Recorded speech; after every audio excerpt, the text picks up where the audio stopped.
जय सद्गुरुदेव, जय पद शरणम।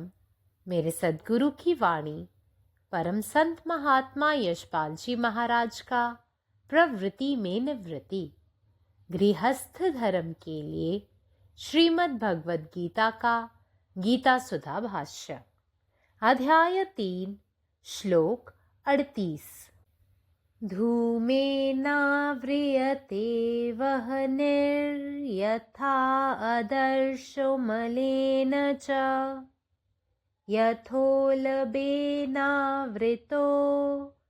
गर्भस्तथा तेनेदमावृतम्।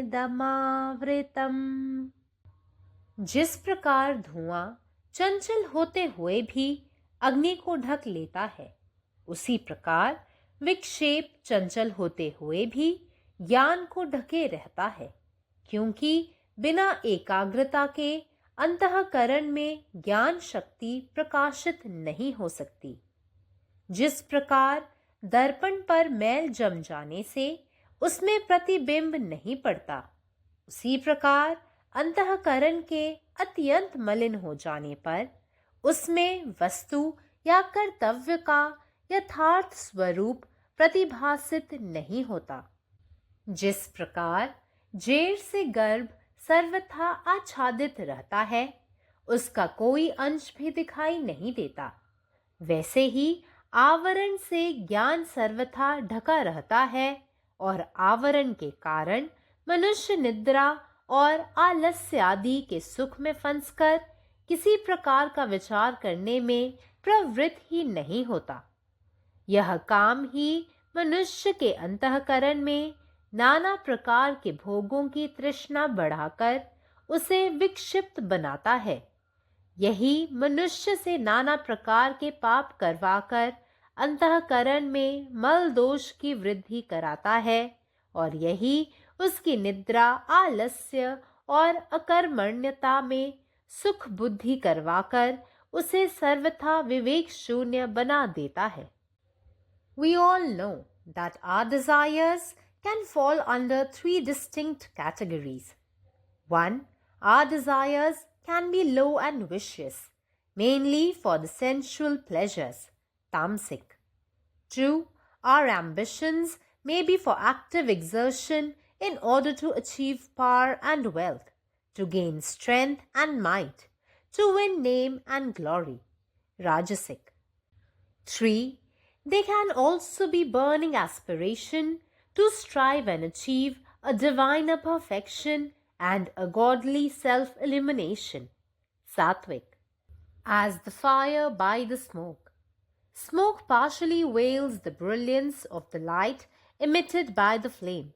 Similarly, even sattvic desires veil the infinite glory of the spirit Atman. However, a little blowing will set it ablaze and the smoke will disappear. As dust on the mirror is an example of the veiling caused by agitations that cover the purer intellect due to our thick desire for glory and power, rajasic. Compared with the former, this is more complete and the removal of it is naturally more difficult. As the fetus in the womb is an example to show how completely the diviner aspect in us is screened off by the low animal appetites and desires for the sensuous enjoyment. The child is covered by the womb until it gets matured, and there is no method of observing the child so long as it is in the womb. Similarly, the desires for the sensuous enjoyments build a womb around the Atman, and such low vrittis, tamasic, can drop off only after a longer period of evolutionary growth undergone by such a deluded mind and intellect. Om. जय गुरुदेव, जय पदशरण। गीता सुधा अध्याय 3 श्लोक 38। ज्याप्रमाणे धूर हा चंचल असूनही अग्नीला व्यापतो, त्याचप्रमाणे विक्षेप चंचल असूनही ज्ञानाला व्यापतो. कारण एकाग्रतेशिवाय ज्ञानाची शक्ती अंतर्गत कारणात प्रकट होऊ शकत नाही. ज्याप्रमाणे आरशावर घाण जमा झाल्यानंतर त्याचे प्रतिबिंब दिसून येत नाही, त्याचप्रमाणे जेव्हा अंतर्गत कारण अत्यंत घाणेरडे होते तेव्हा वस्तूचे किंवा कर्तव्याचे खरे स्वरूप त्यात प्रतिबिंबित होत नाही. ज्याप्रमाणे गर्भ पूर्णपणे नाळेने झाकलेला असतो आणि त्याचा कोणताही भाग दिसत नाही, त्याचप्रमाणे ज्ञान पूर्णपणे कवचेने झाकलेले असते आणि या कवचामुळेच मनुष्य झोप आणि आळस इत्यादी सुखांमध्ये अडकतो आणि अजिबातच विचार करतच नाही. ही वासनाच माणसाला त्याच्या हृदयात विविध प्रकारच्या सुखांची लालसा वाढवून वेडा बनवते. हेच माणसाला विविध प्रकारची पापे करायला लावते आणि त्याच्या हृदयातील अशुद्धता वाढवते आणि हेच त्याला झोप, आळस आणि निष्क्रियतेमध्ये आनंद मिळवून देते आणि त्याला संपूर्ण ज्ञानापासून वंचित करते. जय गुरुदेव. സദ്ഗുരുവിൻ്റെ സന്ദേശം. അധ്യായം 3, ശ്ലോകം 38. ധൂമേനാവ്രിയതി ബഹിർനയദാർശോ മലേന ച യദോൽബേനാവൃതോ ഗർഭസ്ഥതാ തേനേദമാവൃതം. പുക ചഞ്ചലമാണെങ്കിലും അത് അഗ്നിയെ മൂടുന്നതുപോലെ വിക്ഷേപം ചഞ്ചലമാണെങ്കിലും അത് അറിവിനെ മൂടുന്നു. കാരണം ഏകാഗ്രതയില്ലാതെ ആന്തരിക യുക്തിയിൽ അറിവിൻ്റെ ശക്തി വെളിപ്പെടുന്നില്ല. ഒരു കണ്ണാടിയിൽ അഴുക്ക് അടിഞ്ഞുകൂടുമ്പോൾ അതിൻ്റെ പ്രതിഫലനം ദൃശ്യമാകാത്തതുപോലെ ആന്തരിക യുക്തി അങ്ങേയറ്റം മലിനമാകുമ്പോൾ വസ്തുവിൻ്റെയോ കടമയുടെയോ യഥാർത്ഥ സ്വഭാവം ഒരാളുടെ മനസ്സിൽ പ്രതിഫലിക്കുന്നില്ല. ഗർഭപാത്രം പൂർണ്ണമായും മറുപിള്ളയാൽ മൂടപ്പെട്ടിരിക്കുന്നത് പോലെയും അതിൻ്റെ ഒരു ഭാഗവും ദൃശ്യമാകാതിരിക്കുന്നത് പോലെയും അറിവ് പൂർണ്ണമായും ആവരണം കൊണ്ട് മൂടപ്പെട്ടിരിക്കുന്നു. ഈ ആവരണം കാരണം മനുഷ്യൻ ഉറക്കത്തിൻ്റെയും അലസതയുടെയും സുഖങ്ങളിൽ കുടുങ്ങിപ്പോവുകയും ചിന്തിക്കാൻ പോലുമുള്ള പ്രവണത കാണിക്കാതിരിക്കുകയും ചെയ്യുന്നു. ഈ കാമമാണ് മനുഷ്യനെ ഹൃദയത്തിൽ വിവിധതരം സുഖങ്ങൾക്കായുള്ള ആസക്തി വർദ്ധിപ്പിച്ച് ഭ്രാന്തനാക്കുന്നത്. ഇതാണ് മനുഷ്യനെ പലതരം പാപങ്ങൾ ചെയ്യാൻ പ്രേരിപ്പിക്കുന്നതും ഹൃദയത്തിലെ മാലിന്യങ്ങൾ വർദ്ധിപ്പിക്കുന്നതും. ഇതാണ് ഉറക്കത്തിലും അലസതയിലും നിഷ്ക്രിയത്വത്തിലും ആനന്ദം കണ്ടെത്തുന്നതും അവനെ ജ്ഞാനത്തിൽ നിന്ന് പൂർണ്ണമായും വിമുക്തനാക്കുന്നതും. പരമാത്മാവ് നീ തന്നെ, നിന്റെ ഇഷ്ടം പൂർണ്ണമാകട്ടെ. ജയ് സദ്ഗുരുദേവ്, జై పదిశరణం.